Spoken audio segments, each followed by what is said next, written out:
What's going on, everybody? It is your boy Zamboni. I'm a musician and astrologer, and it is time to talk about the astrology of the week ahead. As always, I thank you so very much for being here.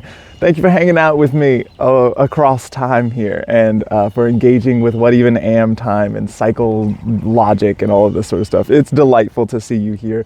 If you want to support the production of all of this sort of stuff, you can send me a tip via Venmo, Cash App, PayPal. That's super helpful. You can get a 10-minute reading like this where I'll sort of just like break it down for you in a pre-recorded video. You can get a 60-minute reading where we will chat back and forth and talk about whatever's going on in your life. Those things are all very helpful to me. You can also go listen to the music. You can buy the music on Bandcamp, but who is buying music these days? If you want to stream the music, you can do it at Spotify, Tidal, Pandora, Apple Music, wherever you get your music at, it is in that place. You can check all of that out. You can also get merch. Now's the time to get some merch. If you want to send something to your little niecey or something like that, now's the time to do that. For Christmas time or whatever. Thank you so much for being here. Let's talk about the astrology of the week ahead. So this week, we still see some rising tensions in some important ways, I would say. So we are currently now under a Mars cazimi. So the sun has been getting closer and closer and closer to Mars, and they move at almost the same speed. So it's been a slow progression, but finally they have come together at the end of Scorpio, and we're currently under that right now. And so that's been going on it was like on yesterday, and it's on today as well. So, and that's in Scorpio, that's in Mars's sign. So it's like big Mars energy, like Mars is kind of like sucking up the power of the sun. And also a cazimi moment is a time when the sun sort of gets to like sort of capitalize on the power of whatever planet is there as well. And so this is big sun Mars energy, and it's also big Mars sun energy, right? So it's like very strong, very forceful, consistent, ready to like push on shit, right? And so that is going on for today and probably into tomorrow as well. And then they'll sort of start to move apart a little bit. And they're not going to be apart. We're not going to be able to see Mars for quite some time still. But so what's going on this week is those folks, they conjoined at the end of Scorpio. So this week they're moving into Sagittarius. That's right. The sun is going to move into Sagittarius. Happy birthday to all my Sagittarius people. And then a little bit after that, then Mars is going to move into Sagittarius as well. And so this is interesting because we currently have Saturn at 0 Pisces. And so as soon as those folks move into Sagittarius, they're going to immediately make a square to Saturn. So Sun square Saturn, Mars square Saturn. So Saturn is the planet of obstacles, boundaries, limitations, challenges, difficulty, maturity, discipline, all this sort of stuff, right? So all of this big Mars energy that wants to go, go, go. It wants to push on stuff. It wants to try things. It wants to go to war about something. It wants to start a fight. It wants to get hot and sweaty in some kind of way. It wants to do all of this kind of stuff, right?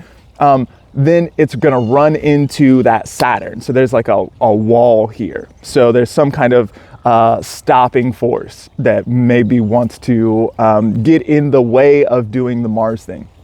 Now, that sounds cool if there's like maybe some kind of like widespread conflict going on where bombs are being dropped or something like that, right? Seems like stopping that would be cool.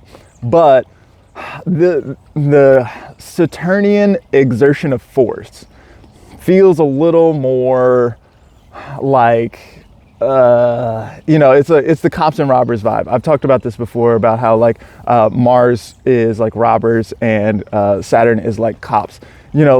Cops don't even really stop the robbers that well. They just like sort of like there's an inimical dynamic here, right? So they push against each other. The sun is a little bit the same way. So the sun, wants to shine. It wants to be bright and shiny and like, oh, here I am, right? The sun likes being in fire signs, and so the sun does pretty well in Sagittarius, and it's like the most comfortable sign that the sun is going to be in until we get around to Aries in the springtime. So I typically like to see the sun in Sagittarius. Sun square Saturn there's like a little bit of like down pressing motion. So instead of being all like, hello, here I am, there's a certain sense of like, oh, I guess we're like, woke up on the wrong side of the bed kind of energy there, right? So things feel a little bit grumpy, frustrated. That's one of my favorite Saturn on Mars or Saturn on the sun words is frustrated. Like, I want to do the thing, but I am not allowed to do the thing. It's not possible for me to do the thing, and it makes me frustrated. It sort of like gets all this outward moving energy and pushes it into my heart, which makes it feel bad. So that's a kind of thing that is going to be going on here that like gives me a little pause and concern. This is especially interesting because these folks are in Sagittarius and Pisces, which are ruled by Jupiter. Jupiter is in Taurus, which is not really able to see too much of this stuff. So Jupiter's not really like helping that much.